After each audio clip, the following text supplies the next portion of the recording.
Sa paanong paraan naligtas ang mga Old Testament believers? Ito ba ay sa pamamagitan ng gawa, or faith plus works, or faith alone?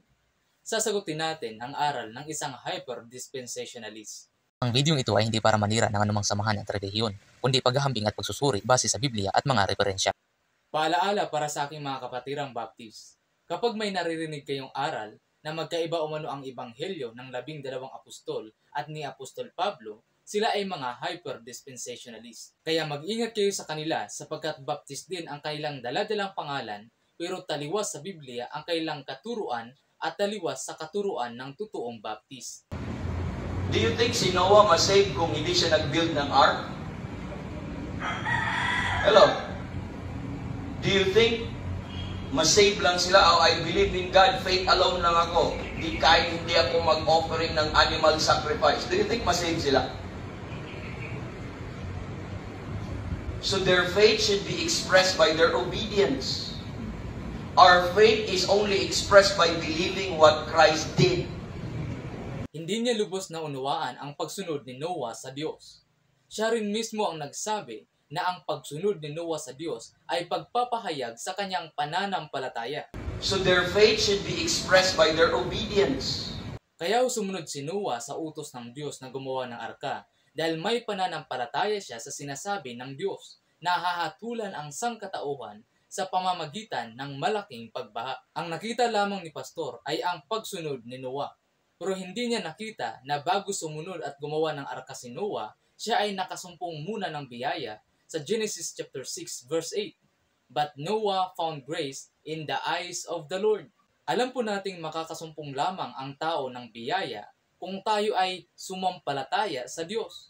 Kaya nga ho, sa henerasyon ni Noah, itinuturing siyang matuwid at lumalakad sa kalooban ng Diyos sa Genesis chapter 6 verse 9. These are the generations of Noah. Noah was a just man and perfect in his generation, and Noah walked with God. Si Noah ay matuwid dahil sa kanyang pananampalataya sa Diyos, at ipinakita niya ang kanyang pananampalataya sa pamamagitan ng pagsunod sa utos ng Diyos. Sa Genesis chapter 6 verse 22, thus did Noah, according to all that God commanded him, so did he. Makikita natin dito sa buhay ni Noah kung paano ang pananampalataya ay nagbubunga ng pagsunod sa Diyos, at ang pagsunod naman ay nagpapahayag sa pananampalatayang meron siya sa Diyos. Kaya ito ang sabi sa 1 Peter chapter 3 verse 20, which sometime were disobedient, when once the long-suffering of God waited in the days of Noah, while the ark was preparing, wherein few, that is, 8 souls were saved by water.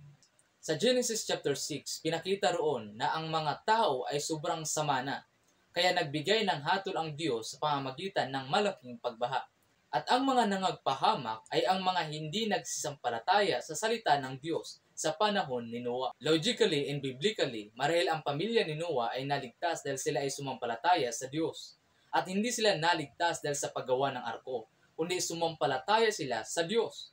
Dahil ang hindi sumampalataya sa Diyos sa panahon ni Noah, nangagpahamak. At mapapansin po ninyo ang sinabi rito, 8 souls were saved by water. Hindi saved by obedience or by works or by art, kundi by water. Dahil ang salitang water dito ay salita ng Diyos na siyang nagpapatuwid sa pamumuhay at nagpapatuwid sa kanila sa harap ng Diyos. Hermeneutically, water in the Bible is also interpreted as the Word of God. For example, Ezekiel 36:25, then will I sprinkle clean water upon you, and ye shall be clean. From all your filthiness and from all your idols will I cleanse you. Kaya tama ba ang pastor ng hyper-dispensationalism na naligtas si Noah by faith plus works? Hindi. Dahil sila ay naligtas sa pamamagitan ng pananampalataya sa Diyos. Because salvation is always by grace through faith. Para kasi sa mga hyper-dispensationalists, insulto umano para kay Kristo kung ang Old Testament believers ay naligtas sa pananampalataya lamang, kasi sa Old Testament, hindi pa naman daw naipako si Kristo para sa kasalanan ng tao. Tapos sabihin mo na parehas lang kaligtasan sa Old Testament na before namatay si Kristo at sa panahon natin, hindi ba insulto yun? Ibig sabihin, the death of Christ makes no difference at all? It did. Amen. Make a great difference. Hindi niya alam na sa timeline ng Diyos, tapos na ang lahat at hinihintay nilang maganap ang lahat. Hebrews 9 verse 26, For then must he often have suffered since the foundation of the world. But now, once in the end of the world, hath he appeared to put away sin by the sacrifice of himself. Ang pagtutubos ni Kristo is for past, present, and future. Ngayon, kaya bang magligtas ng Diyos sa pananampalataya lamang kahit sa panahong hindi pa naipako si Kristo? Of course, 100% yes. Dahil gagamitin bang halimbawa ni Apostol Pablo ang believers sa Old Testament gaya ni Abraham at David kung hindi? Tingnan natin ang sulat ni Apostol Pablo patungkol sa pananampalataya ni Abraham at David sa Romans chapter 4 verse 3. Sapagkat ano ang sinasabi ng kasulatan? Sumampalataya si Abraham sa Diyos at sa kanya'y ibinilang na katuwiran. Ibinilang na katuwiran ang pananampalataya niya sa Diyos. Hindi siya nakatanggap ng katuwiran dahil sa kanyang pagsunod sa Diyos, kundi dahil sa kanyang pananampalataya sa Diyos. Bagkus ang kanyang pagsunod sa Diyos ay nagpapahayag sa kanyang pananampalataya. Ituloy natin sa verse 5. Datapwat sa kanya na hindi gumagawa, ngunit sumasampalataya sa kanya na umaaring ganap sa masama, ang kanyang pananampalataya ay ibibilang na katuwiran. Malinaw, inaring ganap si Abraham sa pamamagitan ng pananampalataya sa Diyos na walang halong gawa. Ano naman kaya ang sabi ni Apostol Pablo patungkol kay Haring David?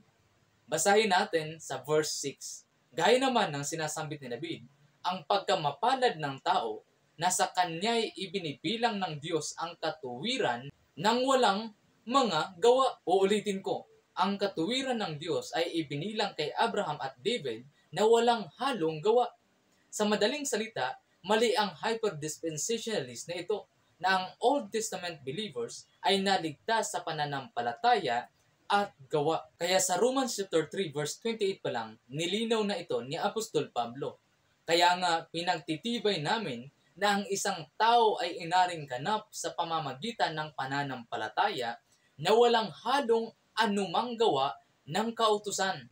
Malinaw ang mga talatang iyan. Tapos sasabihin mong iba ang kaligtasan sa Old Testament believers kaysa New Testament believers.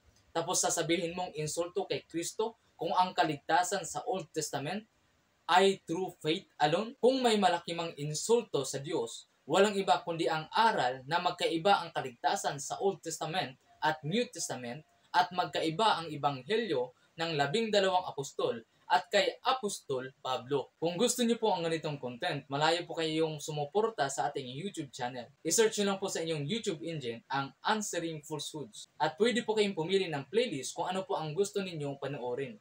At of course, subscribe na rin po kayo para updated po kayo sa mga susunod pa nating mga video. Maraming salamat po.